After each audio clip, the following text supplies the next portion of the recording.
Hello प्यारे बच्चों, आज जो है हम मेरी दिल्ली कक्षा 3 का पाठ, जो कि आखिरी पाठ है इस किताब का, हमारी सरकार और प्रशासन के बारे में पढ़ेंगे।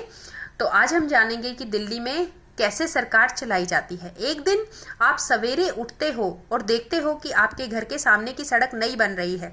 घर के पास का मैदान एक सुंदर बाग में बदल गया है।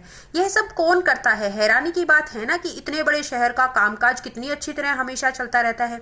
ये सारे कामकाज वह सरकार करवाती है जिसे हम सब मिलकर चुनते हैं। दिल्ली एक राज्य है और दिल्ली राज्य की अपनी सरकार है। क्या आप जानना चाहते हो कि ये सरकार कैसे बनती है? पूरी दिल्ली को 70 इलाकों में बांटा गया है। यानी कितने इलाकों में बांटा गया है? 70 में। हर इलाके के लोग चुनाव के समय अपना एक प्रतिनिधि चुनते हैं, ठीक उसी तरह जैसे तुम अपनी कक्षा का मॉनिटर चुनते हो। तो समझ आया बच्चों आपको? जैसे हम अपना मॉनिटर चुनते हैं उसी तरीके से दिल्ली के 70 इलाकों में से 70 प्रतिनिधि यानी रिप्रेजेंटेटिव चुने जाते हैं। फिर दिल्ली में ये प्रतिनिधि अपना एक मुखिया चुन लेते हैं। वह मुखिया कहलाता है दिल्ली का मुख्यमंत्री। मुख्यमंत्री की सहायता करने के लिए 6 मंत्री भी होते हैं। ये सभी मिलकर लोगों की सेवा करने के लिए काम करते हैं, क्योंकि लोगों ने ही तो इन्हें चुनकर अपना प्रतिनिधि बनाया है।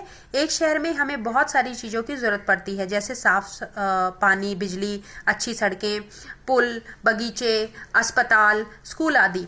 इन सभी जगहों, सड़कों और नालियों आदि की सफाई करने के लिए भी बहुत लोगों की जरूरत पड़ती है। सोचो, यदि ये सब ठीक तरह से काम ना करे तो क्या होगा? दिल्ली बहुत बड़ा शहर है, इसलिए यहाँ के कामकाज करने के लिए कुछ और संस्थाएं भी हैं। इन संस्थाओं के काम करने के इलाके बटे हुए हैं। इससे यह फायदा होता है कि कामकाज ज़्यादा अच्छी तरह से हो पाता है। आप खुद सोचो, यदि एक ही मॉनिटर को आपके स्कूल की हर कक्षा की जिम्मेवारी दे दी जाए तो क्या वह अपना काम ठीक से कर पाएगा? तो देखा बच्चों आपने कैसे दिल्ली का काम सुचारू रूप से चल पाए, इसलिए कुछ और संस्थाएं भी ये काम करने में सहायता करती हैं।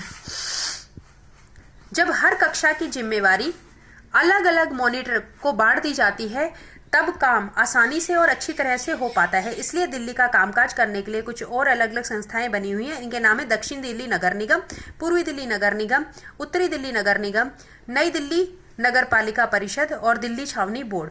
आपका स्कूल भी इन्हीं में से किसी एक संस्था ने बनवाया होगा। ये संस्थाएं ही सड़कों, गलियों आदि से कूड़ा उठवाने, पेड़ पौधे लगवाने, डिस्पेंसरी और अस्पताल आदि चलाने का काम भी करती हैं। दिल्ली में भारत के राष्ट्रपति और प्रधानमंत्री भी रहते हैं। आपको पता है कि नई दिल्ली भारत की राजधानी है, जो दिल्ली का एक हिस्सा है, इसलिए यहाँ एक संसद है। यहाँ भारत सरकार के दफ्तर भी हैं। तो आपको पता चल गया होगा भारत की सरकार के दफ्तर कहाँ हैं? नई दिल्ली में।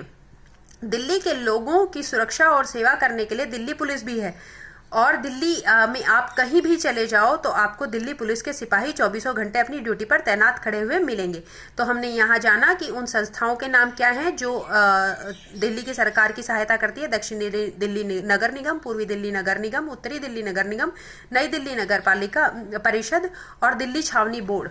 और हमारा स्कूल भी इन्हीं में से किन्हीं ने बनवाया है, किसी संस्था ने बनवाया है। तो आप देखेंगे कि लोगों की सुरक्षा के लिए यहाँ दिल्ली पुलिस 24 घंटे तैनात रहती है। और आपके स्कूल में तो हर रविवार को और त्योहारों को छुट्टी हो जाती है, लेकिन दिल्ली पुलिस कभी भी छुट्टी पर नहीं जाती। दिल्ली पुलिस के हजारों जवान त्योहारों के दिन भी आपकी सुरक्षा में लगे रहते हैं। आपने दिल्ली पुलिस की गाड़ी या वैन देखी होगी, उसमें बैठकर वे हर जगह की निगरानी करते हैं। उनके कारण ही हम अपने घरों में ताला लगाकर घूमने फिरने के लिए बेफिक्र होकर जाते हैं। दिल्ली में 1 करोड़ से भी ज्यादा लोग रहते हैं। 1 से लेकर 1 करोड़ तक की गिनती गिन सकते हो? आओ कोशिश करें। इसलिए कभी कभी कोई एक्सीडेंट या चोरी की घटना हो जाती है। ऐसे में हमें सबसे पहले पुलिस की ही याद आती है ना। पुलिस को बुलाने के लिए आप कभी भी 100 नंबर पर फोन कर सकते हो। इस नंबर पर फोन करके कोई व्यक्ति अपनी परेशानी बताता है तो पुलिस तुरंत उसकी सहायता करने के लिए पहुंच जाती है। वैसे तो दिल्ली पुलिस के सिपाही खाकी रंग की वर्दी पहनते हैं, लेकिन ट्रैफिक का कामकाज देखने वाले दिल्ली पुलिस के सिपाही सफेद कमीज और नीली पैंट पहनते हैं। चाहे सर्दी हो या गर्मी, झमाझम बारिश, ये सिपाही हर समय अपना काम करते रहते हैं। अगर वे एक दिन के लिए भी ना हो तो हमारे चैन से रहना कठिन हो जाए।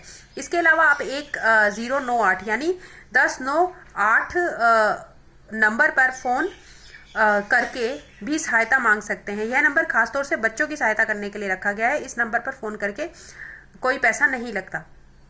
आपकी बातें में कोई मुसीबत हो तो आप क्या करेंगे? आपका स्कूल कौन सी संस्था चलाती है? अपने घर और स्कूल के आसपास ध्यान दीजिए। ऐसे कौन कौन से काम हैं जो सरकार ने करवाए हैं? पता कीजिए कि आपके घर में कौन कौन वोट देते हैं। तो आपने देखा कि बहुत ही मज़े से आपने जाना कि दिल्ली की सरकार कैसे चलती है, कौन सी संस्थाएं दिल्ली सरकार की मदद करती हैं। अपनी सुरक्षा दिल्ली पुलिस 24 घंटे 365 दिन साल के करती है। और जो दिल्ली का ट्रैफिक संभालने के लिए ट्रैफिक पुलिस होती है, उनकी वर्दी अलग होती है, सफ़ेद कमीज नीली पैंट। और हमने देखा कि ये कभी किसी त्यौहार पे या किसी भी दिन छुट्टी पर नहीं रहते हैं। और इसके अलावा हमने देखा कि 2 पुलिस को बुलाने के लिए 100 नंबर डायल कर सकते हैं और एक और हेल्पलाइन नंबर है 1098। तो बहुत ही आसानी से हमने समझा कि दिल्ली का संचालन किस प्रकार होता है। मुझे आशा है आपको पाठ समझ आया होगा और ये आखिरी पाठ है। इसके बाद आप जो है पेपर में बैठेंगे एनुअल एग्ज़ाम में, और उसके बाद जो है आप अगली कक्षा में पहुंच जाएंगे। वहां हम अपनी दिल्ली के बारे में नहीं, पूरे भारत के बारे में जानेंगे। तो अंत में मैं आपसे वही कहूँगी, please like, share and subscribe. Thank you.